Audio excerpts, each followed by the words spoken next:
Hi friends, welcome back to our study house. నేను మీ సంజు సందీప్. ఈరోజు అన్ని న్యూస్ పేపర్లో వచ్చినటువంటి ఇంపార్టెంట్ ఎడ్యుకేషన్ అప్డేట్స్ మరియు కొన్ని ఇంపార్టెంట్ కరెంట్ అఫైర్స్ అయితే గలవు. వీడియోని అయితే ఎక్కడ కూడా స్కిప్ చేయకుండా చివరి వరకు చూడండి. చూసే ప్రతి ఒక్కరు కూడా ఒక లైక్ చేయండి. మొదటి అప్డేట్ మనం చూసుకున్నట్లయితే ప్రత్యేక ఆకర్షణగా తెలంగాణ వేదిక అంటూ రావడం అయితే జరిగింది. అయితే దావోస్లోని ప్రపంచ ఆర్థిక వేదిక వార్షిక సదస్సులో ఈసారి మన తెలంగాణ వేదిక అంటే పెవిలియన్ ప్రత్యేక ఆకర్షణగా అయితే నిలిచిందని చెప్పుకోవచ్చు అన్నట్లు. అయితే మరి గతానికి భిన్నంగా ఈసారి ఇండియా గ్యాలరీలోనే అన్ని రాష్ట్రాలకు ప్రత్యేక పెవిలియన్లు అయితే కేటాయించారన్నమాట. అందులో మన తెలంగాణ అంటే వ్యాపారం, తెలంగాణ మీన్స్ బిజినెస్ ఇతివృత్తంతో ఏర్పాటు చేసినటువంటి రాష్ట్ర పెవిలియన్ దేశ మరియు విదేశాలకు చెందినటువంటి పారిశ్రామికవేత్తలు ఉంటారు కదా, ఆ యొక్క పారిశ్రామికవేత్తలను అలాగే నిపుణులను కూడా ఎంతగానో ఆకట్టుకుందని చెప్పుకోవచ్చు. ప్రపంచ స్థాయి మౌలిక సదుపాయాలతో పాటు అందుబాటులో ఉన్నటువంటి ఈ యొక్క నైపుణ్య వనరులు ఇక్కడి అనుకూలతలను చాటి చెప్పేలా అందంగా అయితే తీర్చిదిద్దారు వీరు.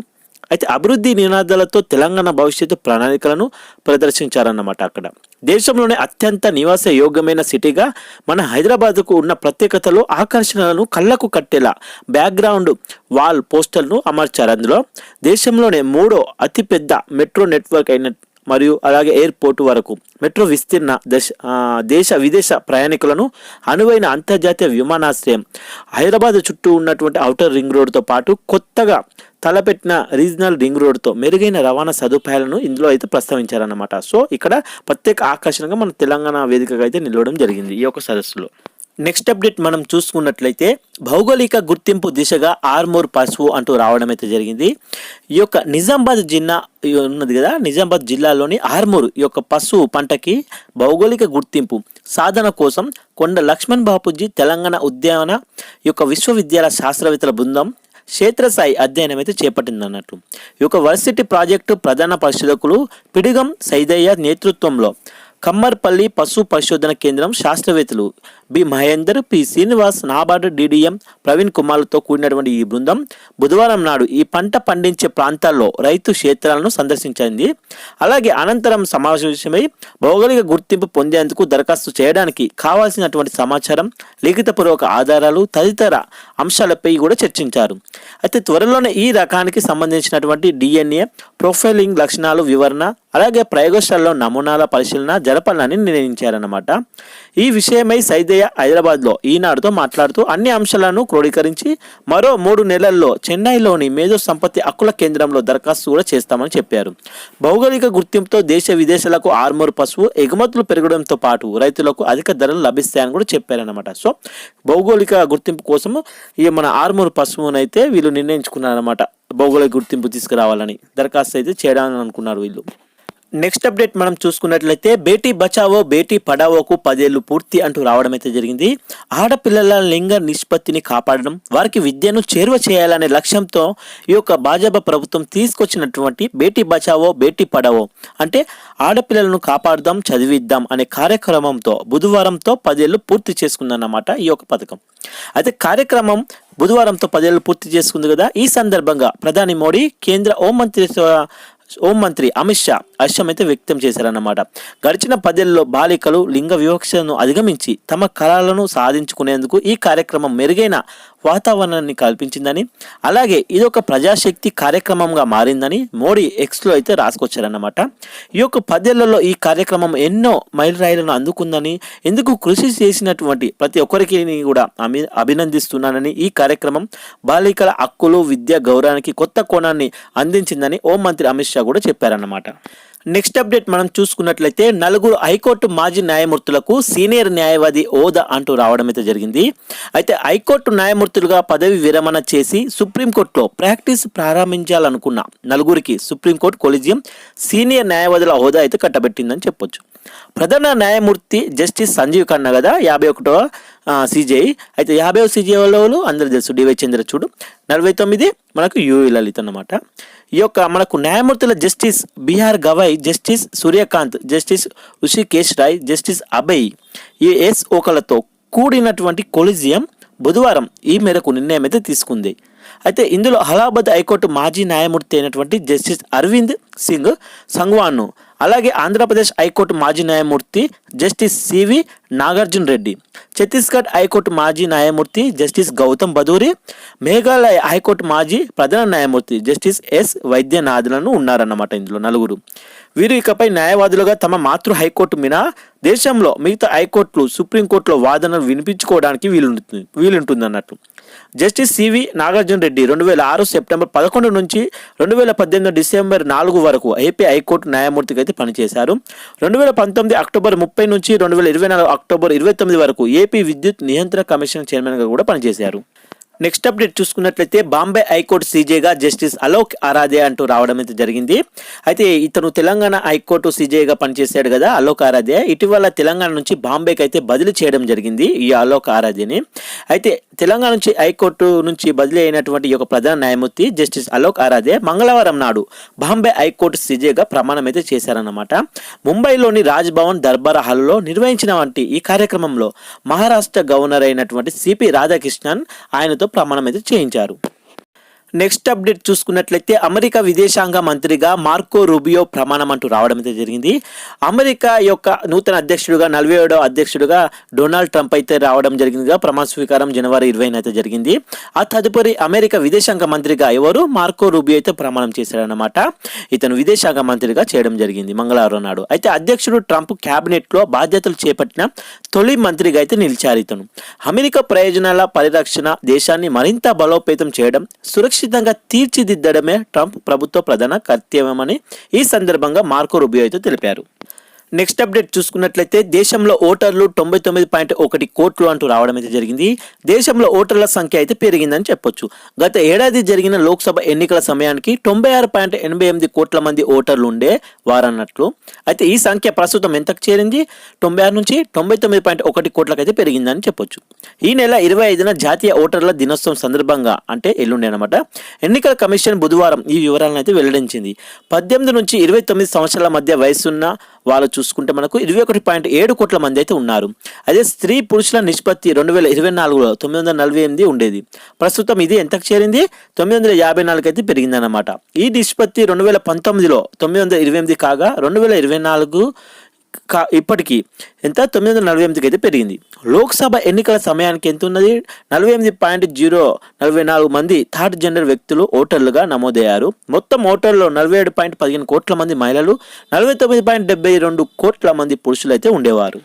నెక్స్ట్ చూసినట్లయితే మనకు రోజు రోజుకి క్షీణిస్తున్న మారక విలువ అంటూ రావడం అయితే జరిగింది. ప్రస్తుతం డాలర్కు ఎంత 86.35గా అయితే ఉండడం జరిగిందన్నమాట. అదే మరి డాలర్తో పోలిస్తే రూపాయి విలువ మనకు 2024లో జనవరి 1న ఎంత ఉంది? 83.27గా ఉండగా, అదే 2025లో జనవరి 1కి 85.64గా ఉంది. మరి జనవరి 10న చూసుకుంటే 86.4గా ఉండగా, జనవరి 13కు 86.70గా ఉంది.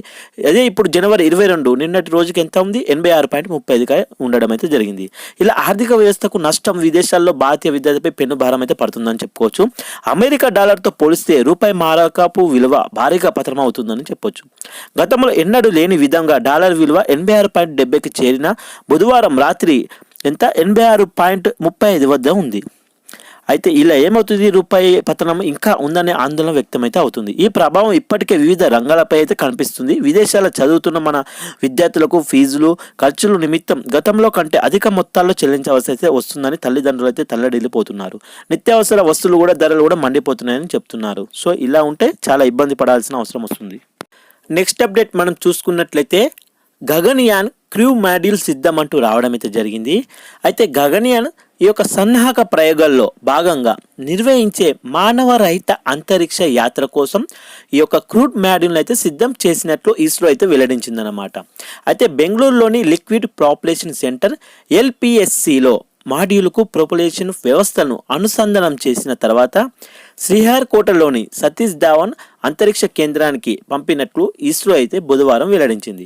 అయితే ఈ యొక్క ఆన్ క్రూ మిషన్ని మార్చి నెలలో మానవ సహిత మిషన్ వచ్చే ఏడాది ప్రయోగించే అవకాశం ఉన్నట్లయితే తెలిపిందన్నమాట. ఇది నెక్స్ట్ చూసుకున్నట్లయితే స్కాట్ మిషన్ అంటూ రావడం అయితే జరిగింది. మరి ఈ స్కాట్ మిషన్ గురించి ఒకసారి తెలుసుకుందాం ఏమిటో. Space camera for objective tracking, ఈ యొక్క స్కాట్ మిషన్ను మన భారతీయ అంతరిక్ష స్టార్టప్ దిగాంతర విజయవంతంగా అయితే ప్రయోగించిందని చెప్పొచ్చు. ఈ యొక్క స్కాట్ మిషన్ ఇక్కడ స్పేస్ ఎక్స్కు చెందినటువంటి ట్రాన్స్పోర్టర్ 12 రాకెట్ ద్వారా ఈ యొక్క సన్ సింక్రనస్ ఆర్బిటాల్లో ప్రవేశపెట్టారు దీన్ని. అయితే దీనిని భూ దిగువ కక్ష అంటే ఎలిఈఓలో 5 సెంటీమీటర్లు అంట. ఈ యొక్క 5 సెంటీమీటర్ల చిన్న రెసిడెంట్ స్పేస్ ఆబ్జెక్టివ్లను ఆర్ఎస్ఓలు ఖచ్చితత్వంతో ఈ యొక్క రివిజిట్ రేట్లతో ట్రాక్ చేసేందుకు రూపొందించారన్నట్లు.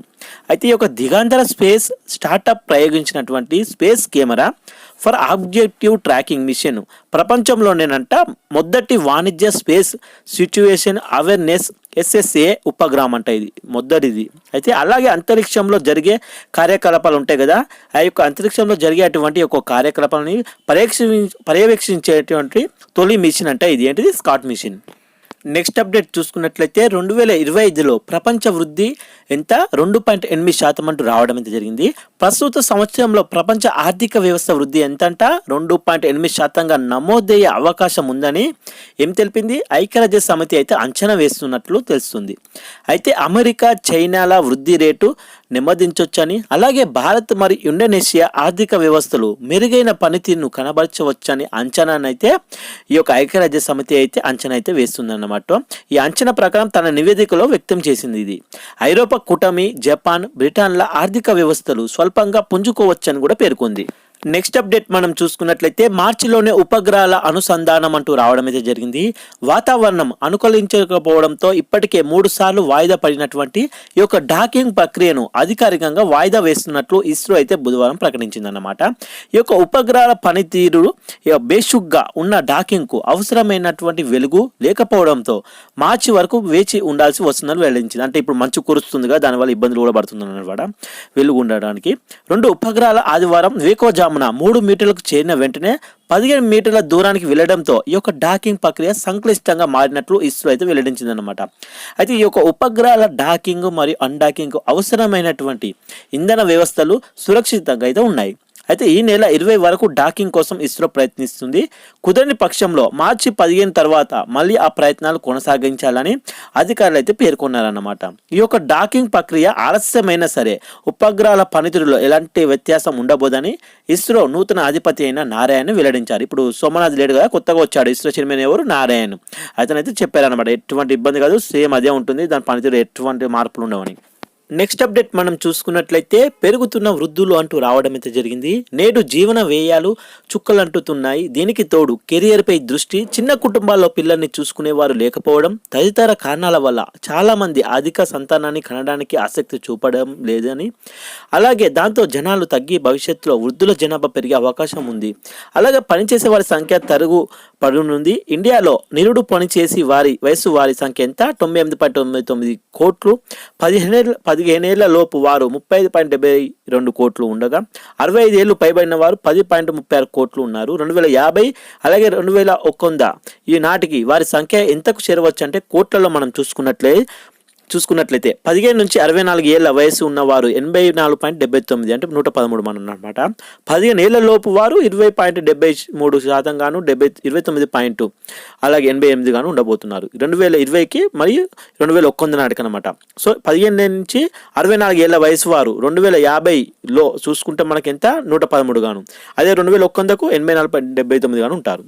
15 ఏళ్ల లోపు ఉన్నవారు మనకు 2050లో చూసుకుంటే 29.88 గాను, 2100లో 20.73 గాను ఉంటారు. 65 ఏళ్ల పైబడిన వారు చూసుకుంటే ఈ యొక్క మనకు 2050లో 24.64 ఉండగా 2100లో ఎంత మనకు 44.66గా ఉంటుంది. ఇది US వరల్డ్ పాపులేషన్ ప్రాస్పెక్ట్ 2024 ఆధారంగా అయితే తెలుపుతున్నారు అన్నమాట. చూశారు కదా ఫ్రెండ్స్, ఈరోజు అన్ని న్యూస్ పేపర్లో వచ్చినటువంటి ఇంపార్టెంట్ ఎడ్యుకేషన్ అప్డేట్స్ మరియు కొన్ని ఇంపార్టెంట్ కరెంట్ అఫైర్స్ అయితే. వీడియో నచ్చితే మాత్రం అలా చూసి వెళ్ళిపోకుండా ప్లీజ్ ఒక లైక్ చేయండి, షేర్ చేయండి, సబ్స్క్రైబ్ చేసుకోవడం మాత్రం మర్చిపోకండి ఫ్రెండ్స్. Thank you friends. జై హింద్.